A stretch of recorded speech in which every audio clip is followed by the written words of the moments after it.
Hello and welcome, my name is Define Disaster, this is Battlefield 1, and in today's video, we're going to be looking at the 5 best and 5 worst things in Battlefield 1. I thought it would be nice to take stock of what is good and bad in this game, with the upcoming hype starting to build for the In the Name of the Tsar DLC, and numerous players increasingly frustrated at the slow pace of change and fixes rolling out for Battlefield 1, with presumably quite a large part of the developing team obviously already focusing on Star Wars Battlefront 2. Nevertheless, before complaining about the game, it's always good to remind oneself about the positive and not only the negative aspects of the game. With that being said, to keep the video on a positive note, at least to begin with, we're going to start off with the 5 best things about Battlefield 1. And on the 5th place, for me personally, is destruction. It's something small, but it's something that I hope DICE keeps up. The more sophisticated, the more modular, the more reliable destruction that we have in Battlefield 1 is far better than what we had in the limited nature of Battlefield 4.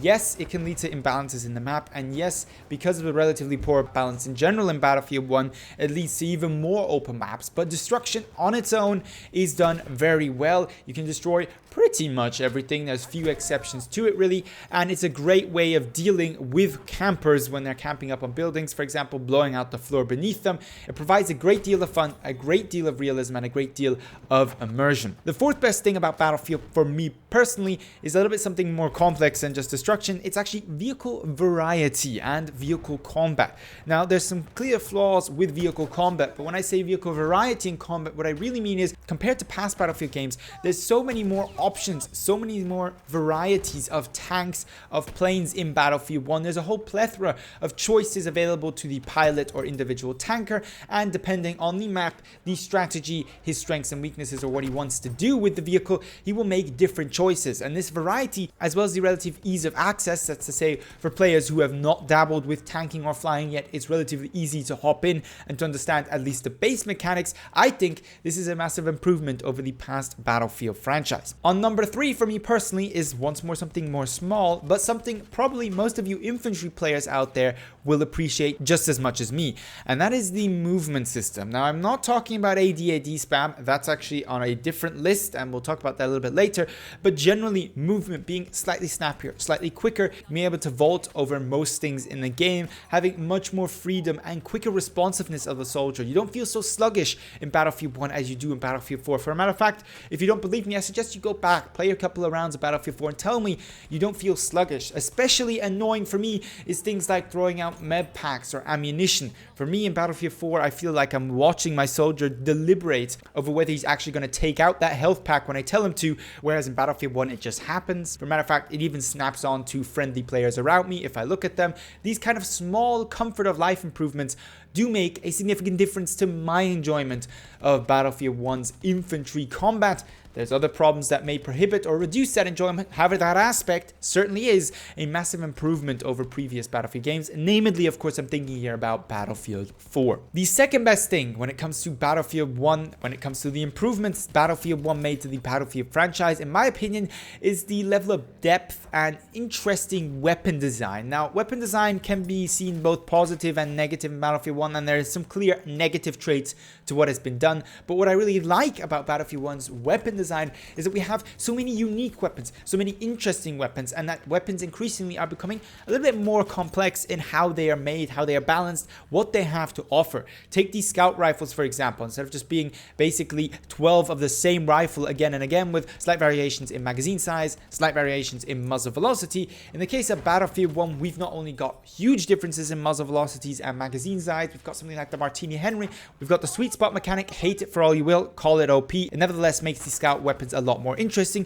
The same goes for the medic weapons, where the self-loading rifles, the best comparison in Battlefield 4, for example, being the DMRs, are not just all the same. You've got huge differences between something like a Selbstlader 1916 and an auto-loading 8.35. Those are completely different weapons for completely different purposes. Even in the shotgun category, the SMG category, the variety is just bigger. The differences are bigger. There's very few weapons which have essentially an identical twin which behaves in the exact same way, which I greatly appreciate coming from Battlefield 4, where there was plenty of weapons which essentially just had a doppelganger with 25 rounds per minute of a faster fire rate, which made absolutely no difference. Last but not least then, on the top 5 things for Battlefield 1, in my opinion, is the game mode operations. And that comes from my general love for 64 players rush from Battlefield 4. That was my absolute favorite game mode. 48 players rush as well, but 64 players was usually the one I could find, and I loved playing that game mode. And operations is essentially that. Now, there is some major problems with operations balance and with map design behind it, but the core game mode itself is a fantastic addition to the Battlefield franchise, and I hope, unlike Rush in Battlefield 1, it doesn't get dropped in any future Battlefield title to become some kind of secondary game mode with stupid limits on player counts and stuff like that, which has basically killed off both TDM and Rush in Battlefield 1. Don't want to dwell on the negative here though. Operations itself, a fantastic addition. By far my most played and favorite game mode in Battlefield 1. Frontline's also an interesting addition, especially with some of the new base maps now coming out on the Frontline game mode. I'm increasingly interested in the game mode. However, Operations clearly is the top winner of the top 5 things when it comes to Battlefield 1. We move on then from the positive to the negative, and this was a little bit more of a struggle than the top 5 positive things because it was a fight for which things actually make it on the list. People know I have a tendency to complain a lot about mechanics in Battlefield 1, and as such could have made an easy top 10, top 15 list for the worst things in Battlefield 1. The problem sadly is that it's much easier to notice the negative than it is to notice the positive, especially when you're looking at changes versus older games. And when it comes to the worst things, then the 5th place goes to, in my opinion, the RSP and DLC policy. And this may seem like a weird thing to combine into one, and you may be thinking, well, he desperately wanted to talk about both, so he just shoved them both into the last place. Not quite. The reason why these are actually connected is because these two reasons combined are one of the most important, if not the most important reason why so many people did not decide to follow Battlefield further on its path, who played the game for a couple of months and then decided to leave. Especially prominent, of course, on PC, less affected the consoles, but nevertheless, there too you had a big drop in players and continue to have a decreasing number of players. And why I blame this to this is, especially for PC, RSP has always been vital to getting the best out of the game. DICE never provides the best presets for servers, doesn't limit scout classes, for example, doesn't ban overpowered weapons, or do it much later on in the game when most people have already left. You only tolerate getting sniped on a completely unbalanced, coverless open map so many times before you get fed up and switch to a game with better map design, with better cover placement. And the DLC policy, of course, harms this game so much because, well, there wasn't enough content to begin the game with, really. You had a map fewer, you had less guns, and then they removed the attachment system, combining for a total of just overall less content, less to do out there, and therefore people were looking for something to do. The DLC came way too late, the They Shall Not Pass DLC, and all combined then also splitting the community, not giving that DLC free to everybody who bought the game. In combination, one of the main reasons, in my opinion, why the player numbers fell so quickly post-launch in Battlefield 1. On number 4, something quite simple, but something more restricted to PC than necessarily console once more.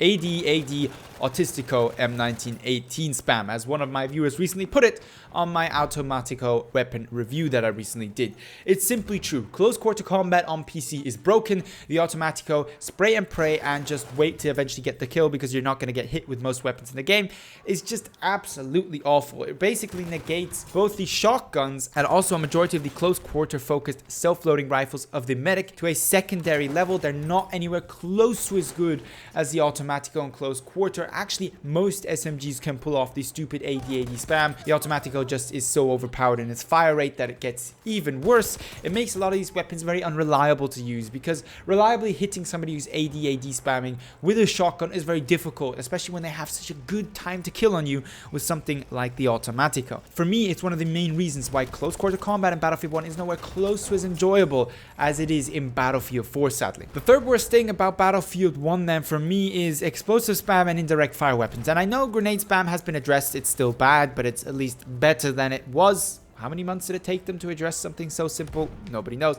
Anyway, they eventually addressed it, but in my opinion, it's still not fixed. But grenade spam is only a small part of the indirect fire weapons, the explosive spam. Why on earth do we have to have a crossbow launcher for the support class dice? Really, do we need more flying grenades that basically explode on impact? We already had the rifle grenades from the medic class, which are stupid as well. Did we really need that alongside the already stupidly powerful mortars, as well as, of course, the stupidly powerful behemoths, which in my opinion are just a poor cover-up for a underlying very poor team balancer that DICE just simply didn't invest enough time in. I'm sorry, you can tell me what you want. Every time you get killed by a behemoth, there was very little you could do to avoid it, especially on an operations game mode, less so on a conquest game mode where you can just essentially try and avoid the points that the behemoth has access to shoot on. But I'm sorry, things like the dreadnought and the armored train with their mortars is just bad game design. It's very, very bad game design. It's frustrating game design, and I wish DICE would take just a page or two out of the Overwatch design book, which was always fun first, and then we'll add depth to the game. And as a consequence, Overwatch is not only one of the easiest games to get into, it's an extremely competitive game, and it's a game with an extremely high skill ceiling. DICE could learn quite a bit from Blizzard's launch of Overwatch, in my opinion. On the second place for the worst things in Battlefield 1, we have the engagement distance, hard capping, and time to kill weapon design. Now, we already talked about weapon design, however, in a positive sense, but I already alluded there was also a very poor element of that weapon design, and one of that is the distance hard capping.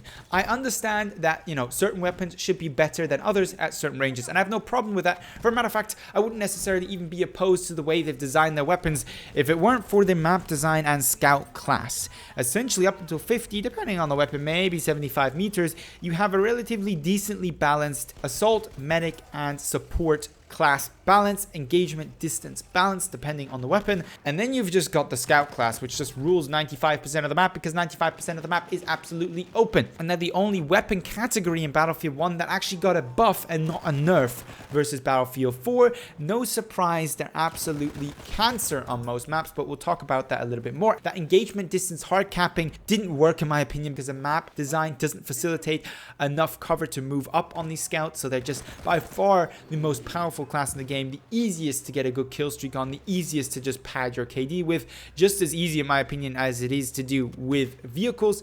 And the time to kill is just part of that as well. The slow time to kill, in my opinion, was just unnecessary. Battlefield 4's time to kill was already higher than it was to begin with at the end of the game, and I thought it was pretty much in a good spot there. It didn't need to be necessarily too much faster, and it didn't need to be too much longer. But in Battlefield 1 they decided to make it longer, and as such, flanking and killing multiple enemies usually just isn't a possibility in Battlefield 1. By the time you've killed one or two enemies, especially accounting for the iron sights, which make it harder to aim, harder to be accurate in this game in many situations, not all, I will admit, the other teammates have turned around and you'll be in a 1-on-2 after killing one or two players. And on the first place for the 5 worst things in Battlefield 1, already alluded to plentiful in this video, is the map design. I'm sorry DICE, what the hell were you thinking when you made almost every single map coverless and completely open with only a little bit of cover just around the objectives, as to facilitate pretty much 2 relevant classes ever on a map. On the entire map, pretty much scout, and then on the objectives themselves, the assault class and some of the close quarter medic and support weapons.